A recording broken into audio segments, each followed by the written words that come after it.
everybody, it's Jennifer J. Welcome back to Moving Forward. I'm so glad you're here today, and welcome especially to our new subscribers this week. There are many, and I really appreciate you tuning in. So today's going to be just a little bit different.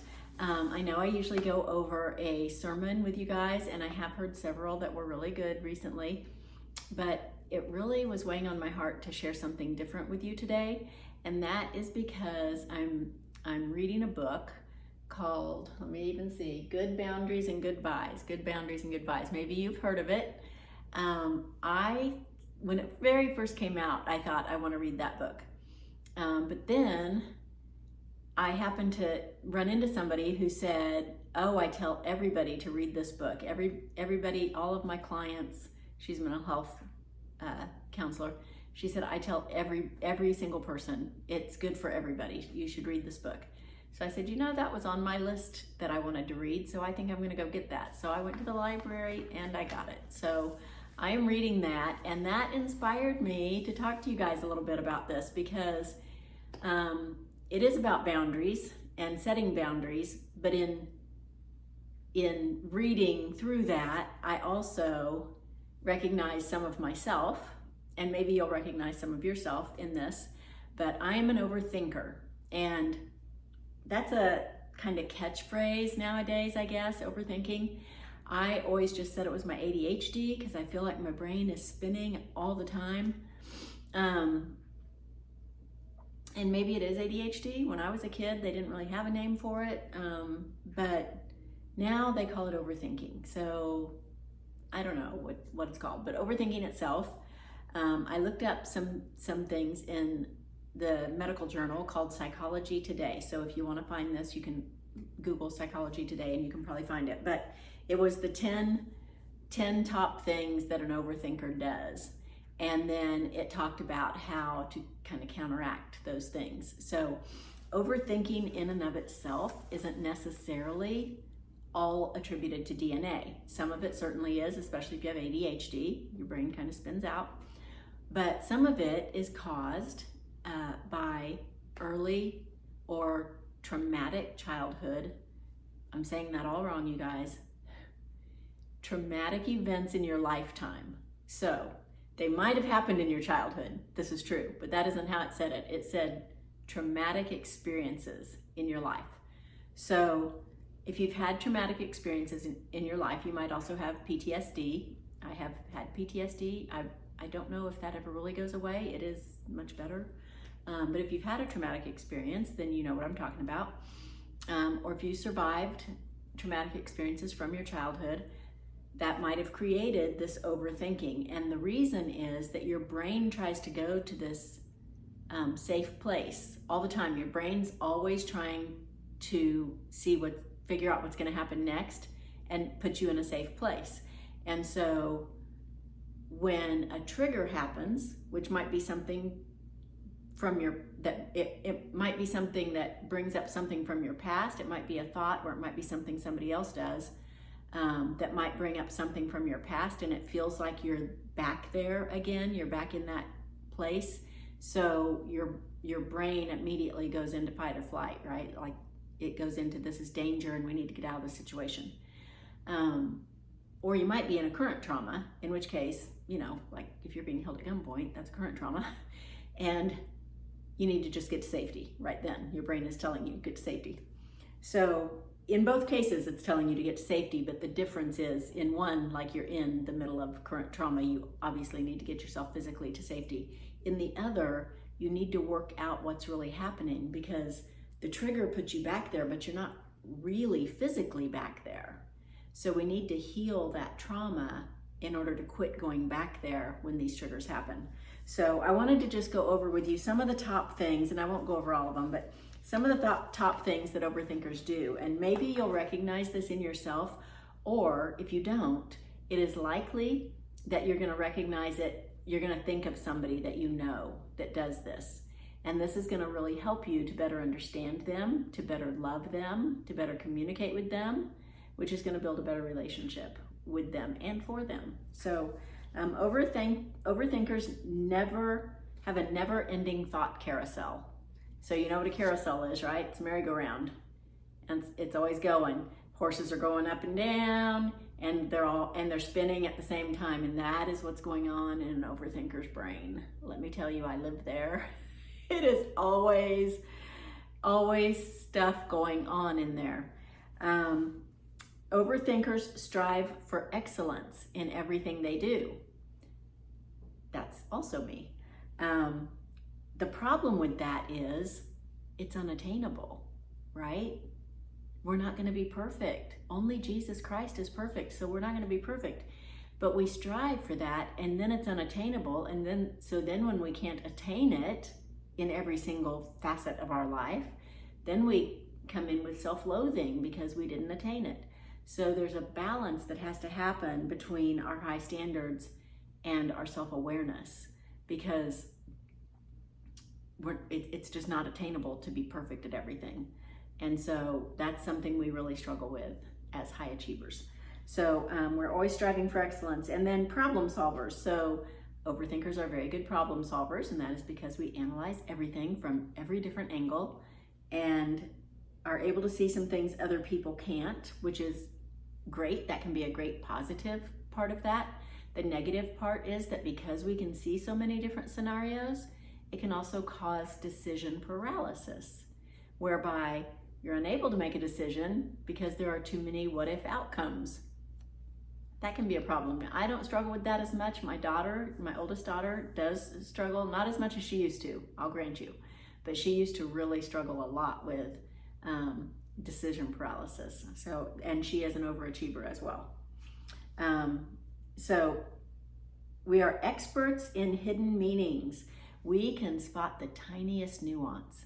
Y'all, if you're an overthinker like me, you know exactly what I'm talking about. But if you're not, we can spot the tiniest nuance, whether it's an inflection in your voice, whether it's hand motion or body language, or even in a text. We can tell the difference between the tone of your text, whether you have capitalized or not capitalized, or used a punctuation mark or didn't use a punctuation mark, or put an emoji or didn't put an emoji, whatever your normal writing style is, and then that changes just the tiniest bit, maybe because you were just in a hurry. But that's not what we think. We put all kinds of connotation into that. So that's what overthinkers do. We find hidden meanings. And then we have experience analysis overload. And this kind of goes back to the carousel in our mind. But experience analysis overload is because we are always doing that what if scenario. And so it's like, they put it in Psychology Today, they said, it's like a crowded party in your head all day, every day. And it's exhausting. True. And the last one I'll give you says deeply empathetic. We can sense when something is off. And again, that has to do with those nuances, but also just with our friends and family and whoever we're close with, people at work, we can sense when something's off. I've had so many people call me their best friend, and some of them might be watching right now today and they're gonna laugh because we've had this conversation. But they say that, I'm everybody's best friend. And that's because I listen and I care, and I typically have good advice because I can see every different angle. And, biblically we call that discernment, and maybe it is the gift of discernment. It can also be challenging because the overthinking is like so overstimulating. But I did want to read to you something out of the book. So this is the book. It's by Lysa. I can't pronounce her last name. I apologize. I'm going to butcher it, but it's Terkeurst, I think. This is the book, if you can see it. Good Boundaries and Goodbyes. And she is a Christian author. She has a Christian worldview, so it's all written with that in mind. And I just want to read because she gives a note from her counselor on triggers. So the counselor's name is Jim, and I'm trying to remember if I could quote his last name for you. It was in the introduction. I don't know if I have it right off, but he gives some, I'm gonna mess that up because I didn't have it ready. So I apologize, Jim, if you're watching, but I'm gonna read to you what he says because this is really, really good. He says there are two types of triggers. They're internal and external. So a trigger is a stimulation caused either by an internal thought or an external action from someone else. So that's what I was saying a minute ago. Whether internal or external, the trigger causes a reaction that makes a painful incident from the past feel as if it's happening in the present. It's almost as if we've been transported back to the scene of the crime. The feeling part of our brain, known as the limbic system, is wired to search for safety and confidence in what the future holds. So, in other words, the brain is trying to predict what will happen next.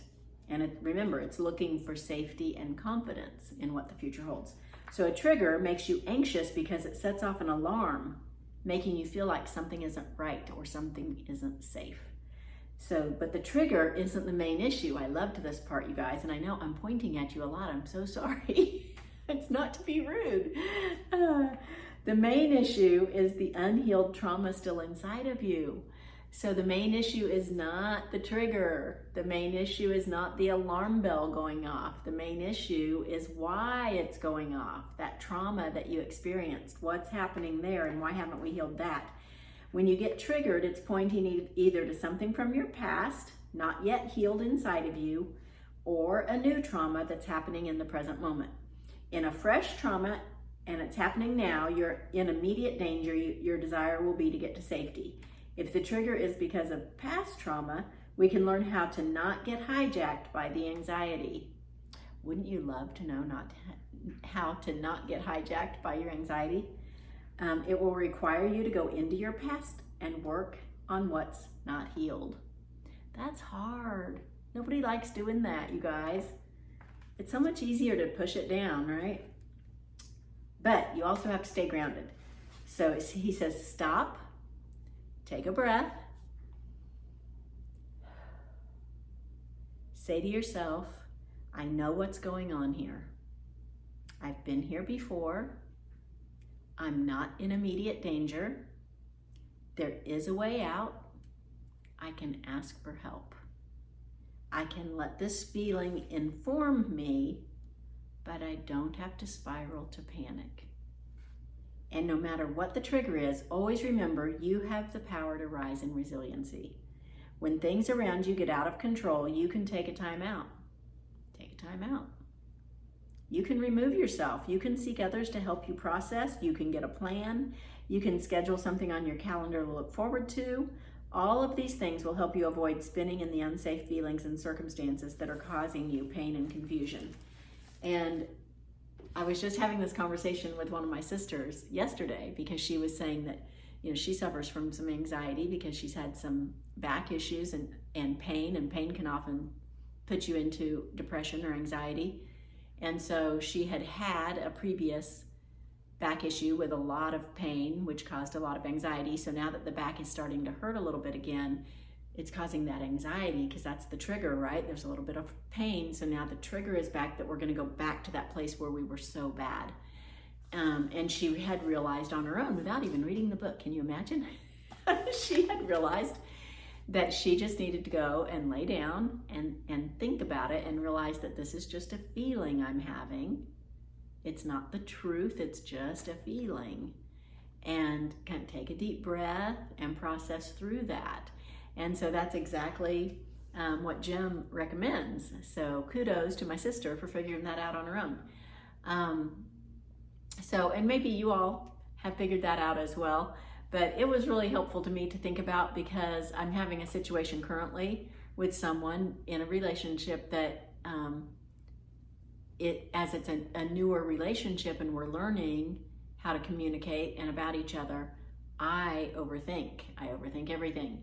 And I'm reading, the hidden meanings in texts and in body language and in conversations. And it's not always true. It's not always good. It's not always the best thing to do. So really important, especially as you get new friends, because with new friends, you don't know each other as well, right? As old friends. And so as you're learning about them, you just can't jump to these conclusions and think that you know, because, or you can't spin out in your head and wonder, oh my gosh, did she think that was rude? Did she think that I was putting her off? Did she think I don't like her?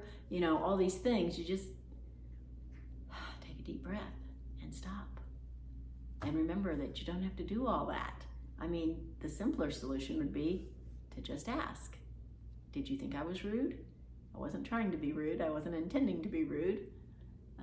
But I realized it might have come off sounding rude.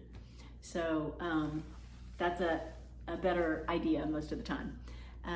But at any rate, I thought that was all really interesting stuff. And if you did, I would encourage you to go look up that article in Psychology Today. If you have trouble finding it, I think it's Psychology Today and then Overthinkers, top 10 things of overthinkers or something. You should probably be able to find it. If you can't, I know that in Google you can search medical journals and you'd probably find it that way. So, and then the book, I just went to the library and got this, you guys. You don't have to buy one. Go to your local library, support your local library, and get the book, Good Boundaries and Goodbyes. It's really good. Oh, and I did want to read you the Bible verse that she used because this was good as well.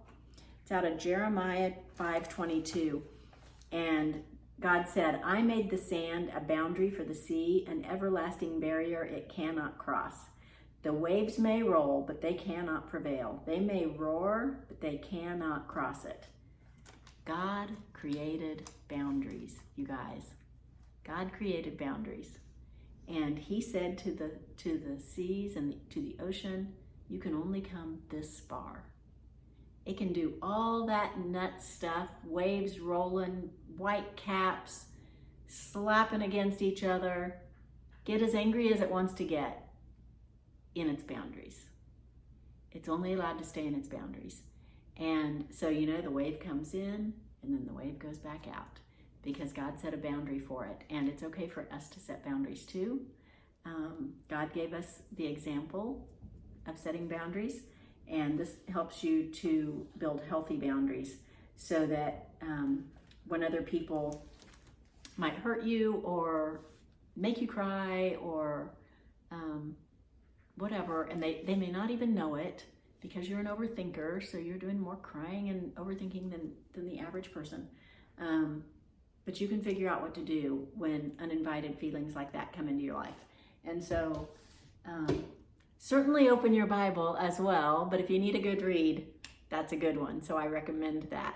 2 thumbs up. And I hope you guys have a happy Cinco de Mayo. Well, you'll be watching this the next day. It's Cinco de Mayo today. So happy Cinco de Mayo to me, and you guys have a happy Monday. Talk to you soon. Bye-bye.